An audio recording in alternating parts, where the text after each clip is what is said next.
పూల షాపోలే రామ రామ రామ రామ మామ అత్త బావ బాపు వరసల్లే ఊరంతా. సార్ నమస్తే. నమస్తే. ఈ రోజు మేము మీ విలేజ్కి వెళ్ళడం జరిగింది. మీరు ఎంపీటీసీగా ఉన్నప్పుడే సర్పంచ్గా 2 సార్లు పోటీ చేసి ఓడిపోయారట. ఎందుకు సార్, ఎందుకు ఓడిపోవడం జరిగింది? మీ గ్రామంలో మీరు అభివృద్ధి చేయలేదా, లేక జనాలకు అర్థం కాలేదా? గ్రామంలో అభివృద్ధి అంటే మనం చేయడానికి వీల్లేదమ్మా. ఫస్ట్ ఆఫ్ ఆల్ ఏంటంటే మనం ఎవరు గెలిస్తే వాళ్ళే అభివృద్ధి చేయాలి. మనం గెలవడమే లేదు, అభివృద్ధి ఎడికేది ఏమన్నాం. మీ అభివృద్ధి ఎలా కనబడుతుంది? ఫస్ట్ జనాలు, ప్రజలందరూ, గ్రామ ప్రజలందరూ మనకు ఛాన్స్ ఇస్తే అభివృద్ధి చేస్తాడా చేయడమే కనబడుతుంది. మేము మెట్టే ఎక్కలేదు కదా, అభివృద్ధి ఎడికేది ఏమన్నాం. మీరు ఎంపీటీసీగా ఉన్నప్పుడు ఏమైనా అభివృద్ధి చేశారా? ఎంపీటీసీగా ఉన్నప్పుడు అభివృద్ధి చేశాను. ఎందుకంటే 5 సంవత్సరాల పాలక వర్గంలో ఒక 6 మంత్ 6 నెలల ముందు, ఇక మనం ఎంపీటీసీ అయిపోయింది, పదవి అయిపోద్ది అన్న ముందు 6 నెలల ముందు మాత్రం ఒక 6 మంత్ నాకు ఫుల్ పవర్స్ వచ్చాయి. అప్పుడు నేను ఓన్గా చేశాను. మా గ్రామంలో అప్పుడు నీళ్ళు మెయిన్ ఇంపార్టెంట్. అప్పుడు నేను బాగా ఎండలు కొడుతుండే, పంటలు ఎండిపోతున్నాయి. అప్పుడు అందరు జనాలు, ప్రజలందరూ వచ్చి మరి ఎండిపోతున్నాయి అంటే అప్పుడు నేను చెరువులకు, మా ఊర్లో చెరువు ఉంది, ఆ చెరువులోకి నీళ్ళు తీసుకురావడం జరిగింది. ఒక 15 రోజులు నిద్ర, రాత్రి పగలనక ఊర్లోనే ఉండి నీళ్ళు తీసుకురావడం జరిగింది. ఏదో సొంత ఖర్చుతో తీసుకొచ్చినాను. అప్పుడు వాటర్ తీసుకొచ్చినాను. తరువాత మా ఊళ్ళో మహిళలందరూ, అక్కలు చెల్లెలందరూ రాత్రి పగలైతే మా రోడ్డు నుంచి మా ఊళ్ళో విలేజ్ వెళ్ళేసరికి ఒక కిలోమీటర్ లాంగ్ డిస్టెన్స్ ఉంటుంది. చెరువు పక్క పొట్టి దారి ఉంటుంది కాబట్టి దారి వెంబడి వీధి లైట్లు నా సొంత ఖర్చుతో వేపడం జరిగింది. దానికి కూడా కొంతమంది నాకు అడ్డుపడడం, నీళ్ళు దేవం కూడా, వాటర్ దేవం కూడా అడ్డుపడడం, ఇవన్నీ జరిగినాయి. ఎన్నో పరిణామాలు జరిగినాయి. అవన్నీ బాధలు అధిగమించి కూడా, అంటే అభివృద్ధి చేద్దామన్నా కూడా నన్ను ఇబ్బంది పెట్టేవాళ్ళు చాలా మంది ఉన్నారు. ఏదైనా మంచి పని చేద్దామంటే దాని వెనక ఇప్పుడే చెడు చేయాలి, నేను పని చేయని, నేను ఇబ్బంది పెట్టాలి, నేను ఏ పని పని చేస్తే మంచివాడు అవుతారన్న ఉద్దేశంతో నా మీద కక్ష కట్టి పని చేస్తే నాకు ఇబ్బంది కూడా పెట్టడం జరిగింది. ఇంకొకటి ఏంటంటే, మా యాసంగ బిల్డింగ్ ఉంది మా ఊర్లోకి. చెరువు కట్ట దిగిన తర్వాత ఆ యాసంగ బిల్డింగ్ నుంచి ఊర్లోకి వెళ్ళడానికి తవ్వ మొత్తం ఒక ఆడ మినిమం ఒక 8 ఫీట్ల 9 ఫీట్ల ఉంటుంది.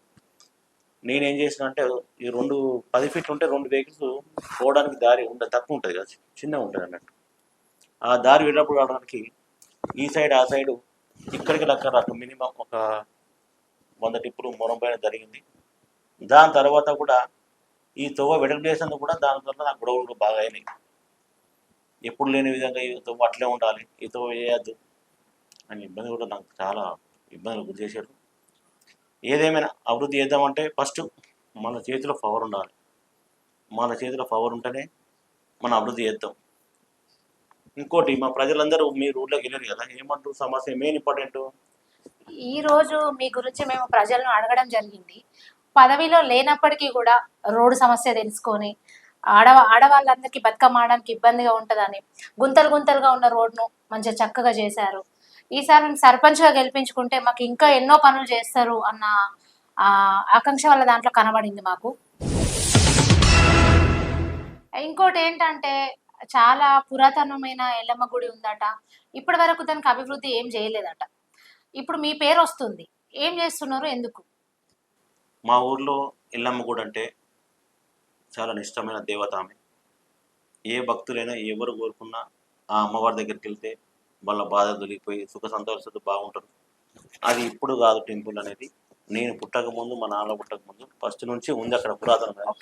ఎప్పుడు అనేది ఏ సంవత్సరం మనకు తెలియదు, కానీ మా ఊరు ఎప్పటి నుంచి ఉందో అప్పుడే మా ఊళ్ళో టెంపుల్ అనేది ఉంది.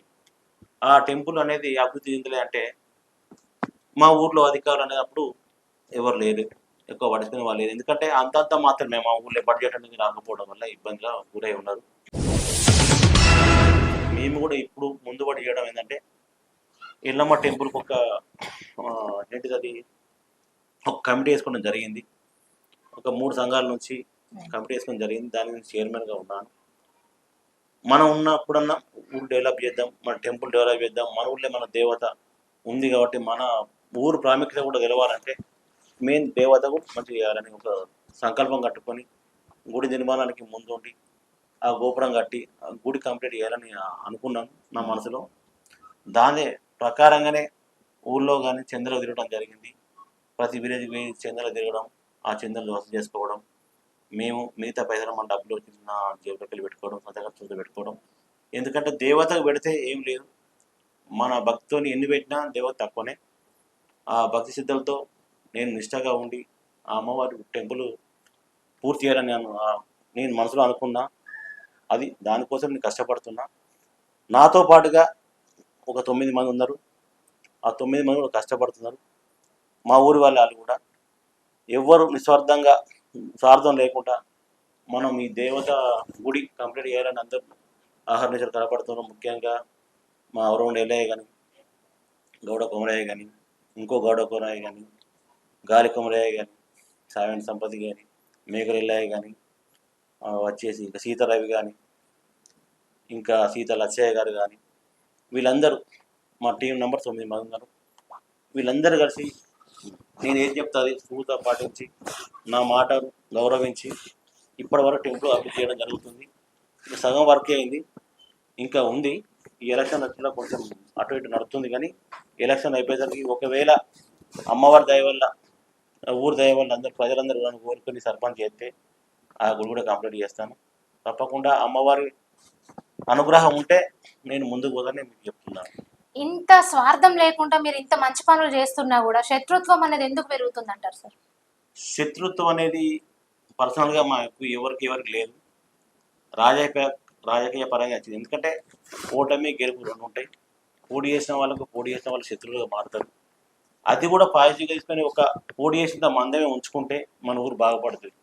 దాన్నే మనసులో తీసుకొని పదే పోటీ చేసిండు, పదే ఈయన నాకు పోటీ చేసిన అంటే అది మనసులో పెట్టుకుంటే మనం ఎప్పుడూ డెవలప్ కాము. ఏదైనా పోటీ అనేది అప్పటి మందే తీసుకోవాలి. ఎవరు 10 మంది పోటీ చేసినా ఒకరే గెలుస్తారు. దాన్ని పాజిటివ్ తీసుకోవాలి తప్ప దాన్నే మనసులో పెట్టుకొని నేను పోటీ చేస్తున్నా నాకు ఎదురున్నట్టున్నా అన్నది అది చర్చ అనేది వదిలిపెట్టాలమ్మా. గెలిచినప్పుడు ఉన్నంతసేపే పోటీ బాగుంటే ఏముంటుంది. ఎలక్షన్ అంటే ఒక 1 మంత్ ఉంటుంది. 1 మంత్ తర్వాత మళ్ళీ ఊరందరూ ఒక్కటే. ఇలా కలిసిమెలిసి ఉన్నప్పుడు ఈ కోపాలు తాపాలు రావు. అలాంటి ఉద్దేశం కూడా వాళ్ళకు రావాలి కదా. అందువల్ల వేరే వాళ్ళ మీద నాకు ఎలాంటి శత్రుత్వం లేదు. ఒకవేళ వాళ్ళు పెట్టుకుంటే నేను దానికి ఏం చేయలేను. ఇప్పుడు మిమ్మల్ని సర్పంచ్గా వాళ్ళు గెలిపించుకుంటే మీరు ఇచ్చే హామీ ఏంటి? నేను సర్పంచ్గా ఒకవేళ ప్రజలందరూ నన్ను కోరుకుంటే ప్రజలకు నా వంశాయంగా నేను ఏం చేయాలనుకున్నా చేస్తాను. మెయిన్ ఇంపార్టెంట్ మా ఊళ్ళో సమస్య ఏంటంటే ఆడవారికి కానీ మగవారికి కానీ చిన్నలకు పెద్దలకు ప్రతి ఒక్కరికి ఏంటంటే నీళ్ళ సమస్య. తాగునీరు అనేది ఒక మినరల్ వాటర్ బెడ్ కావాలి. ఫస్ట్ మినరల్ వాటర్ ప్లాంట్ అది అనేది నేను సొంత ఖర్చుతో చేయిస్తానని అలా ఒక హామీ ఇచ్చాను. నెరవేరుస్తాను తప్పకుండా. ఒకవేళ నేను పదవిలో ఒక అవసరం వస్తే ఫస్ట్ పని అదే చేస్తాను. ఇంకోటి వీధి లైట్లు మా ఊళ్ళో ఇంకా తక్కువ ఉన్నాయి. ఆ వీధి లైట్లు కూడా వేపిస్తాను. డ్రైనేజ్ మా ఊళ్ళో డ్రైనేజ్ కూడా మొత్తము ఎన్నడో ఒక 20 సంవత్సరాలు అవుతుంది వేసి ఆ డ్రైనేజ్ చిన్నగా అయిపోయింది. ఆ డ్రైనేజ్ కూడా మళ్ళీ చేయాలి. మురికల్లో బాగా ఇబ్బందులు ఉన్నాయి. అలాగే సిమెంట్ రోడ్ కూడా మా ఊళ్ళో అక్కడక్కడ తక్కువ ఉన్నాయి, అవి కూడా కంప్లీట్ చేయాలి. ఇంకా సమస్యలు అంటే ఇంకా బాగానే ఉన్నాయి. మా కుర్మ వాళ్ళందరూ కలిసి ఒక బీరన్న దేవుని పెట్టుకోవడం జరిగింది. అక్కడికి వెళ్ళి ఇక్కడ దాకా వాళ్ళకి లైటింగ్స్ అనేది చెప్పాలి పోలేసి. తర్వాత మా ఊళ్ళో ముదిరాజు ఉన్నారు, వాళ్ళకు కూడా ఒక ముదిరాజు పెద్దమ్మ గుడి కట్టేయాలని కూడా నేను అనుకుంటున్నా. వీళ్ళందరూ ప్రజలు సహకరిస్తే ఈరిని చేయాలని అభివృద్ధి చేస్తారనుకుంటున్నా. ప్రతి ఒక్కరికి ఇబ్బంది లేకుండా ఏ పనులని కాదు, ఇంకా ముందుకు చెప్పని కూడా మనకు తెలియకుండా ఉంటాయి. వాళ్ళ సమాచారంలోకి వెళ్ళి వాళ్ళు ఏమైనా అడిగితే దానికి ముందుండి చేస్తారు. ఇప్పుడు కాదర్గూడెంలో మీరు ఇంత మంచిగా పనులు చేసినా మీరు ఇట్లా ఉన్నా అసలు ప్రజలు మిమ్మల్ని ఎందుకు పాజిటివ్గా రిసీవ్ చేసుకోలేకపోతున్నారు? అసలు మీరు ఎట్లుంటారు అక్కడ యువకులతోటి? యువకులంటే ఉన్న యూత్ పిల్లలందరూ నాతో సరదాగా అందరూ బాగానే ఉంటారు. ఏ రోజు కూడా వాళ్ళు నా జోలికి రాలేదు, నేను వాళ్ళని ఏమనలేదు. వాళ్ళు ఏమైనా అడుగుతా కూడా నేను సేవాభావంతో చేస్తాను. వాళ్ళు కూడా నాతో అట్లే ఉన్నారు. ఇక్కడ జరిగేది ఏంటంటే మేడం, ఎలక్షన్లు వస్తాయి. ఎలక్షన్లు వచ్చినప్పుడు ఊర్లో ఒక మినిమం 800 మంది. ఆ 800 మందిలో ఎవ్వరి ఓటైనా నాకు అవసరమే. ప్రతి ఒక్క ఓటర్ అనేది నా దేవుడితో సమానం. ఇప్పుడు మనం ప్రతి ఒక్కరు ఈ ఓటర్ సమయంలో నాతో ఉండే, ఇప్పుడు నేనున్నా, నా వెనక ఇంకిద్దరు ఉన్నారు, వాళ్ళ వెనక ఇంకిద్దరు ఉన్నారు, ఒక 2-3 నాయముడు వచ్చేసరికి ఏమైందంటే నాకు సపోర్ట్గా బేసిక్గా నాకు ఊర్లో ఎవరితో చెప్తాం లేదు. ఏ రోజు కూడా నేను ఎవరితో గొడవ పెట్టుకోలేదు. నా ఎన్నుకున్న వాళ్ళు నాయముడు వస్తే వీళ్ళిద్దరే నా వీళ్ళకి వేసేది, వీళ్ళు ముగ్గురే నా వీళ్ళకి వేసేది, వీళ్ళు ముగ్గురెత్తనే గెలుతాడా, వీళ్ళ ముగ్గురితోనే ఉంటుండు. వాళ్ళ మీద పవర్, వాళ్ళ మీద ఉన్న కోపం నా మీదకి వస్తుంది. మరి జనాలందరూ వీళ్ళందరూ కూడా ఊరోళ్ళే కదా, వీళ్ళైతే వేరే ఊరు నుంచి తీసుకురాలే కదా. ఈ ఊరు అందరూ ఒకటి ఉన్నప్పుడు మనందరూ ఒకటిగా చూడాలి. కానీ వీడు వాడేమడి తిరుగుతాడు, వీడు ఈయనెమ్మడే తిరుగుతాడు, వీడు ఈయనమ్మడి వీళ్ళ మనిషే కావచ్చు, వీళ్ళతో వాళ్ళ మనిషే కావచ్చు అని నేనేమో వాడమని నిలబడతాను కదా మేడం. నేను నిలబడే సర్పంచ్ కన్నప్పుడు ప్రతి వాడకు కానీ, ప్రతి ఏ వాడకు కానీ, ఏడికైనా ఓటర్లు నాకు అవసరమే. ఈ వాడకు వీళ్ళ కూడా నా పడకపోతే నేనేం చేయాలి? మధ్యలో ఓటు అడుకున్న నా బాధ్యత. నా ఎంబడి ఓళ్ళ అవసరం పెట్టా, నేను పెడతా, వాళ్ళకు నమస్కరిస్తాను. అలాంటప్పుడు నాకు పదగాలు ఎందుకుంటే మీకు వాడక వీళ్ళు ఎంబడి ఉంటాడని చెప్పి, వీళ్ళు ఎంబడి ఉంటారని చెప్పి నన్ను అనవసరంగా ఆ ఊపిలోకి ఆగి వాళ్ళ మీద శత్రుతోనే నా మీద చూపిస్తారు. జరిగేది ఇదే. అందువల్ల నేను ఓడిపోవడం జరుగుతాను. కానీ బేసిక్ ఇప్పటి వరకు కూడా ఈ ఊళ్ళో నాకు శత్రుత్వం లేదు. సార్, మీరు సర్పంచ్గా 2 సార్లు పోటీ చేశారని విన్నాం. 2 సార్లు ఓడిపోయారు. ఒక్కసారి నిల్చోవడానికే ఖర్చులకు కానీ, ఏదన్నా ప్రజలకు చేయడానికి కానీ అప్పులు చేసా, ఉన్నది ఇంట్లో ఉన్నది లేకుండా అప్పు చేసి ఎన్నో విధాలుగా పెడతారు. అట్లాంటిది మీరు 2 సార్లు ఖర్చులు చేసుకొని పాపం చాలా రకాలుగా నష్టపోయారు. అసలు ఎలా తట్టుకోగలరు సార్ ఆ బాధ?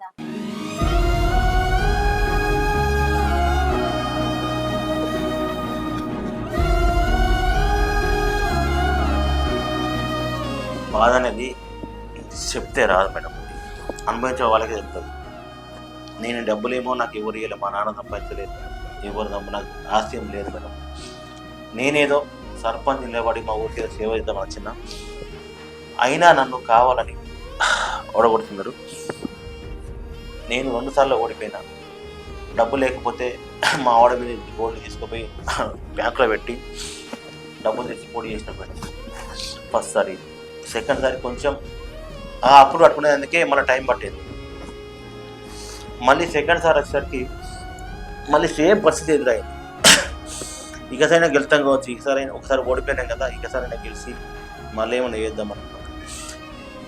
మళ్ళీ కూడా అదే సిచ్యువేషన్ మొదలైంది. ఇంతగా బాధపడుతున్నారు, మీ గ్రామం గురించి ఇంతగా ఆలోచిస్తున్నారు. మీరేంటో ఇప్పటికైనా వాళ్ళకి అర్థమై ఉంటుందని నేను అనుకుంటున్నా. చివరిగా మీరు వాళ్ళకి ఏమైనా చెప్పాలనుకుంటున్నారు? మేడం, చివరిగా ఇది నా లైఫ్లో ఇది 3వ సారి. ఈసారి నేను ఒకవేళ గెలవకపోతే నేను తట్టుకోవడం చాలా కష్టం మేడం.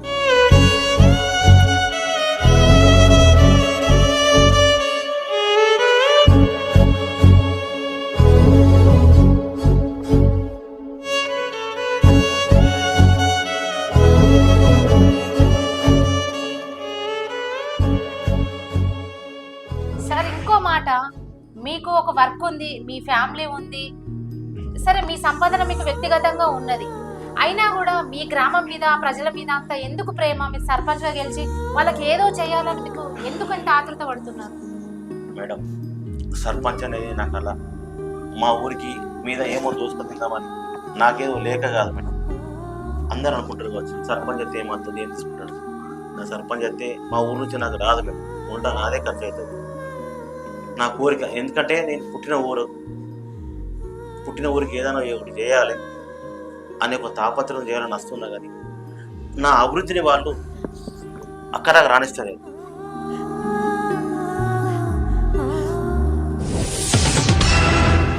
అట్లా ఒకసారి అయిపోయింది, 2 సార్లు అయిపోయింది, ఇది 3వ సారి మేడం.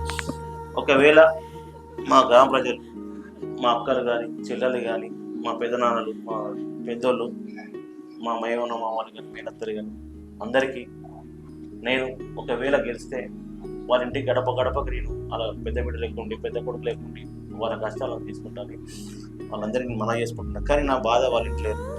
ఇంకోటి, మా యువకులందరికీ నేను ఎప్పుడు కూడా సాయం చేసిన, మా కారుడ యువకులందరికీ ఏ రోజు కూడా వాళ్ళని కాదలేదు. వాళ్ళు క్రికెట్ ఆడినా కూడా వాళ్ళు సహకరించిన, వాళ్ళు దుర్గమాతను పెట్టి సహకరించిన, వినాయకుడిని పెట్టిన, ఏ పండుగ వచ్చినా కూడా వాళ్ళు ఫస్ట్ ఫోన్ నాకే చేస్తారు. చేసినప్పుడు వాళ్ళకు ఏం కావాలో చెంది అడుగుతారు. వాళ్ళు మనసు ఇంటర్ వరకు ఇస్తాను. కానీ ఏ రోజు కూడా నేను ఇది లేదు నా దగ్గర ఉన్నప్పుడు ఇస్తాను మేడం, తప్పకుండా ఎవరికైనా ఇస్తాను నేను. కానీ వాళ్ళు నన్ను రద్దు చేసుకోకపోతే నేనేం చేయాలి మేడం?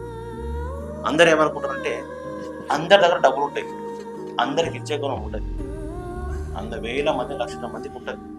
నేను ఒక్కనే కోటీశ్వరుడు, ఊళ్ళో అందరు కోటీశ్వరుడు. కానీ పెట్టే గుణం ఉన్నోడే కోటీశ్వరుడు. ఆ గుణం ఉన్నప్పుడే వాళ్ళు ఏం చేస్తారంటే అందరు వస్తారు, తప్పకుండా నేను అందరు సాయం చేస్తాను.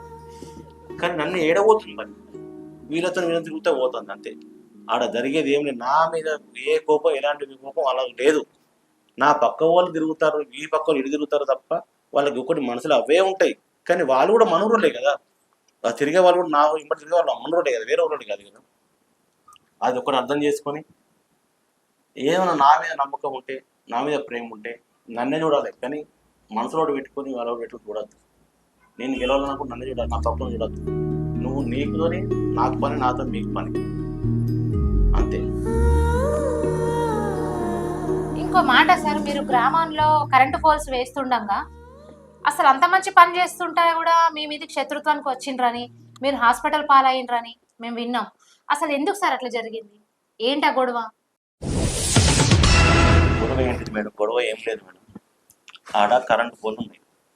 అప్పుడు సర్పంచ్ పీరియడ్ వాళ్ళకి గ్రామ పంచాయతీ పాలక వర్గం అది అయిపోయింది. అప్పుడు 6 months నాకే, ఒక 6 months మాకు లేటు కాబట్టి ఒక 6 months మీ పరిపాలన ఉన్నా. నేను ఉన్నప్పుడు ఆదరణప్పుడు నేను ఏదైనా పని చేయాలి, మంచి పని చేయాలి అనుకున్నప్పుడు ఆడ కరెంటు పోలు ఉన్నాయి.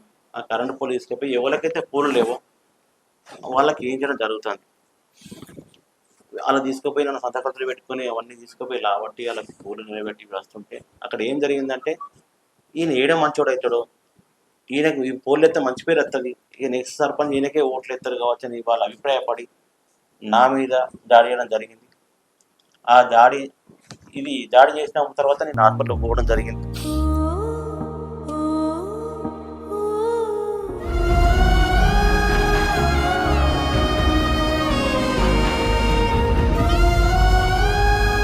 అది ఊళ్ళో నడి గ్రామ పంచాయతీ దగ్గర జరిగింది. అది కూడా నేనేం మనసులో పెట్టుకోలేదు. ఎందుకంటే ఎవరి పాపం వాళ్ళకి మేడం, వాళ్ళు ఇబ్బంది పడతారు. నాకు ఎలాంటి కోపం లేదు. నన్ను ఇబ్బంది పెట్టినా కూడా ఎవరి కోసం ఇబ్బంది పడతాను నేను? నా గ్రామ ప్రజల కోసం ఇబ్బంది పడుతున్నా. అయినా కూడా నేను పట్టించుకోలేదు. నా పని చేసుకుంటూ పోతున్న, అభివృద్ధి కూడా ఆపలేదు. సరే, ఇవాళ కాకపోతే ఎప్పుడైనా కూడా వాళ్ళు కూడా మారుతారు కదా, ఎప్పుడో మారచ్చు. దానికి వాళ్ళు ఏమో చేసినా నేను కూడా శత్రుత్వం మెచ్చుకున్న సంబంధం లేదు. అది కూడా రాజకీయ పరంగా వచ్చింది తప్ప మాకు ఎలాంటి గొడవలు లేవు, శత్రుత్వం లేదు, ఏది లేదు. గ్రామ పంచాయతీ తరపున తప్ప రాజకీయ పర తప్ప అవి ఏమంటారు, రాజకీయంగా ఉన్నది గొడవలు అవి తప్ప మాకు పర్సనల్గా ఎలాంటి గొడవలు లేవు. అది అక్కడ వరకే వదిలేయాలి మేడం. ఏదైనా ఇంతదాకా తీసుకురావాలి. రాజకీయ లెక్కనే వదిలేయాలి. అది దాన్ని కరెక్ట్గా తీసుకొని వాళ్ళు ఏమైనా చేసారు, నేను వాళ్ళని చెప్తా అంటే వాళ్ళకి మనం చేయడం ఉంటుంది మేడం. ఓడిపోయినప్పుడు అంటే మేడం, నేను ప్రతి ఒక్కరికి, మా కారులో ఉన్న గ్రామస్తులందరికీ ఏ రోజు కూడా అన్యాయం చేయలేదు. ఎవరి మీద ఇదే మేడం, నా వెనుక తిరిగే వాళ్ళు ఉంటారు, నా ముంగడు తిరిగే వాళ్ళు ఉంటారు. వీళ్ళకి వాడక నా వెనుకున్న వాళ్ళని చూస్తారు. కానీ నేను గెలవాలనుకున్నప్పుడు వాళ్ళందరూ నన్ను చూడాలి. అని మనోడు గెలవాలనుకున్నాం, మనం ముఖ్యం, మనం కావాలి. కానీ నేను వాళ్ళెంబడి పోతాను, మీరు వీళ్ళెంబడి పోతాను, వీడు ఎంబడి పోతే నేను వేస్తానా, వీళ్ళెంబడి పోతే నేను వేస్తానా అనే ఈర్ష్యలు వాళ్ళకి వస్తున్నాయి. నేను ఎలాంటిది ఇబ్బంది ఎవరికి పెట్టలేదు. నాయకుడు అని అంటే అందరితో కలిసి ఉండాలి కదా. అదే మేడం, అందరితో కలిసి ఉంటానా. కానీ కలిసి ఉండే క్రమంలో ఏమవుతుందంటే, ఇప్పుడు మీరు ఉన్నారు మేడం, నేను ఉన్నా, మీరంటే ఇంకొక నచ్చేది, నేను మీ ఎంబడి ఉన్నందుకు కదా నేను కూడా వెనుక లాగేస్తున్నాను కూడా. అంటే మాట్లాడినంత మాత్రం వాళ్ళందరూ నా వాళ్ళే కదా, ఊరైతే నాదే కదా, బంధువులైతే కాదు కదా. అలా ఎందుకు వాళ్ళు రిసీవ్ చేసుకోలేకపోతుంది? అది నాకు ఇప్పటి వరకు కూడా అర్థమవుతలేదు.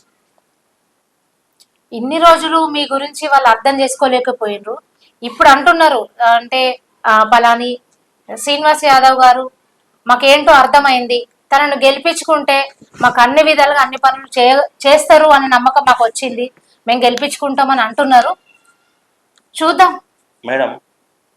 ఇయ్యాల లేదు మేడం, నేను ఉన్నా పదవిలు ఉన్నా లేకున్నా నేను ఏ రోజైనా వాళ్ళంతా తయారు చేస్తున్నా. నేను పదవిలు ఉంటాను. ఇంకొక మాట ఎక్కువ ఏమొచ్చిందంటే తను ఏ పరిస్థితిలో ఉన్నా ఎక్కడున్నా ఒక ఫోన్ చేయగానే, లేదా ఎవరైనా ఊర్లో చనిపోయారని తెలిసినా కూడా ఆ ఇంటికి వచ్చి వాళ్ళకి రైస్ వేయడం కానీ, ఖర్చులకు డబ్బులు పెట్టడం కానీ, తన సొంత ఖర్చులు పెడతాడు అని చెప్పేసి మాట్లాడుతున్నారు. అయితే ఇల్లు కూడా ఉంది మేడం.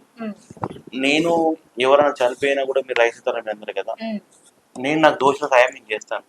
సుమారు ఎవరో ఊళ్ళో చనిపోయారు ఒక వ్యక్తి, ఆడికి నేను ఏం చేసిన అంటే ఒకసారి ఒక 20 కిలోల రైస్ వాళ్ళకి పంపిన. ఆ పక్క పొట్టు ఉన్న వ్యక్తి ఏమంటుందంటే, అరే ఆయనకి ఏం తక్కువ వేయించరా, 25 ఎందుకు వేసిండు, 50 కిలోలు ఏమావు చేసిన మనిషిలో కూడా ఆ చెడు వెతుకుతారికి వాడు వేయడు, ఇంకో లేనియడు. ఒకవేళ వేస్తే 20 కిలో ఎందుకు ఎత్తే మనకి ఏం తక్కువ పోయింది, 50 కిలో ఎత్తేమావు అనేసరికి మనిషికి ఎంత బాగా అనిపిస్తుంది మేడం. మంచి చేసిన కూడా ప్రాబ్లం అయినా, మంచి చేసే వాళ్ళ ఏదైనా ప్రతి ఒక్కరి డబ్బుతోనే ఉంటుందా మేడం. ఆ డబ్బు వాళ్ళ దగ్గర ఉన్నప్పుడు కదా, వాళ్ళ కూడా ఉన్నాయి కదా, మరి వాళ్ళు కూడా వేయచ్చు కదా. వద్దు చేయరు. ఏదైనా మంచి పేరు రావాలంటే చెడగొట్టడానికి ప్రయత్నం చేస్తున్నారు తప్ప ఏ రోజు కూడా ఆయన వేసిండు అని ఏ వృత్తి కూడా లేదు. వాళ్ళు ఇంత స్వార్థం పెంచుకుంటే మనుషులు ఏం చేస్తారు. రాజకీయం అనేది మీ సొత్తు కాదు, మా సొత్తు కాదు, ప్రజలు నిర్ణయించుకోవాలి. వాళ్ళు ఎక్కడైనా మారి నా ఎంబడి ఎవరిదైనా వాళ్ళకి సంబంధం లేదు, నేను గెలవాలనుకుంటే మా నాన్న మంచితనం చూస్తారు, నా పక్కన కూడా వాళ్ళు ఎప్పుడైనా వాళ్ళు వీళ్ళ పక్క ఉన్నారు, వీళ్ళు ఉండరు నా ఎంబడి. ఊళ్ళోకి వెళ్తే వీళ్ళు ఊళ్ళో మనుషులు కాదు, వాళ్ళు ఊరోళ్ళే మేము ఊరోళ్ళే కదా. అందరు ఊరొత్తం తిరుగుతాను కదా. నేను బయట నుంచో కరిమేర నుంచో ఐరా నుంచో తీసుకెళ్తా వాళ్ళ ఎంబడి తిరుగుతాను కదా. అయ్యో వాళ్ళు ఎంబడితో తిరుగుతానని అది కూడా లేదు కదా. అది ఫ్యాషన్ తీసుకున్నప్పుడు చెప్పటోళ్ళు కూడా ఉంటారు మేడం. వీడు ఆమె సోపతి పడతారు, వీడు ఈ సోపతి పడుతుంటే మీరు రాగానే ఎత్తారన్నా, మీతో నేను రాగానే ఎత్తారన్నా. మీరు అత్తే నన్ను మీరు రిసీవ్ చేసుకుంటే మీ దృష్టి లోపం వల్ల మీకు నేను చెడు కనబడుతున్నా. మనం ఏ దృష్టిని చూస్తామో ఎదురు కూడా అదే దృష్టిలో చూస్తారు. మనం మంచితనం వస్తే అది ఎవరితో తిరుగుతాయండి, సర్పంచ్ పోటీ చేస్తుంది కదా, ఆయనకు ఎవరికైనా ఓట్లు అవసరమే అని పాజిటివ్గా ఉన్నప్పుడు మన మనసులో ఎలాంటి కల్మషం ఉంటుంది. అబ్బా వీడు అంతం తిరుగుతానే, వీడు ఎప్పుడే గెలుతాడా, వీడు ఎంతనే గెలుతాడా అని ఇలాంటి ఉద్దేశం వస్తుంది. సరే నేను తెలుసో తెలియక తప్పులు చేస్తే నన్ను ఎదురించి అడగాలి ఏదైనా ఉంటే, అన్న ఇది రోజు ఈ తప్పు చేసినాం, ఈ మాట్లాడినట్టు చేసినాం, తప్పు చేయనాడు ఎవరు దేవుడు కూడా తప్పు చేస్తాడు, నేను కూడా జరగవచ్చు, ఏదో జరగవచ్చు, నాకు తెలియకుండా జరుగుతుంది ఏదైనా. దానికి కూడా ఏమైనా ఉంటే నిలదీసి అడగండి, నేను నా తప్పు చేస్తే. అంతే తప్ప మనసులో పెట్టుకొని నా ముందు ఒకటి అడగడం అది కరెక్ట్ కాదు. ఒకవేళ కనుక మీరు గెలిస్తే ప్రజలకు ఏ రకంగా మీరు హామీ ఇస్తారు? మేడం నేను గెలిచినాక నా అభివృద్ధి ఏందో వాళ్ళకి చూపిస్తా. వాళ్ళు ఏం కోరుకుంటారో నాకు తెలుసు మేడం. నా మీద ఏ ఆశలు పెట్టుకున్నారో నాకు తెలుసు. ఒక మినిమం మా ఊళ్ళో 20 years అవుతుంది. 20 years నుంచి ఎలాంటి అభివృద్ధి కార్యక్రమం జరగలేదు. అభివృద్ధి అంటే ఏంటిదో నేను నచ్చిదాన్ని చూపిస్తాను. వాళ్ళందరూ చెప్తున్నా, ఇది ఒక్కసారి గెలిపించి నన్ను మీ వాళ్ళు చేసుకొని మా ఊరు అభివృద్ధి కోసం నన్ను గెలిపించడానికి అందరికీ పేరు పేరున వేడుకుంటున్నాను. ఈసారి చివరి ఇది నా అవకాశం నేను అనుకుంటున్నా. ఏదైనా మీ చేతుల్లో ఉంది. మీ అందరికి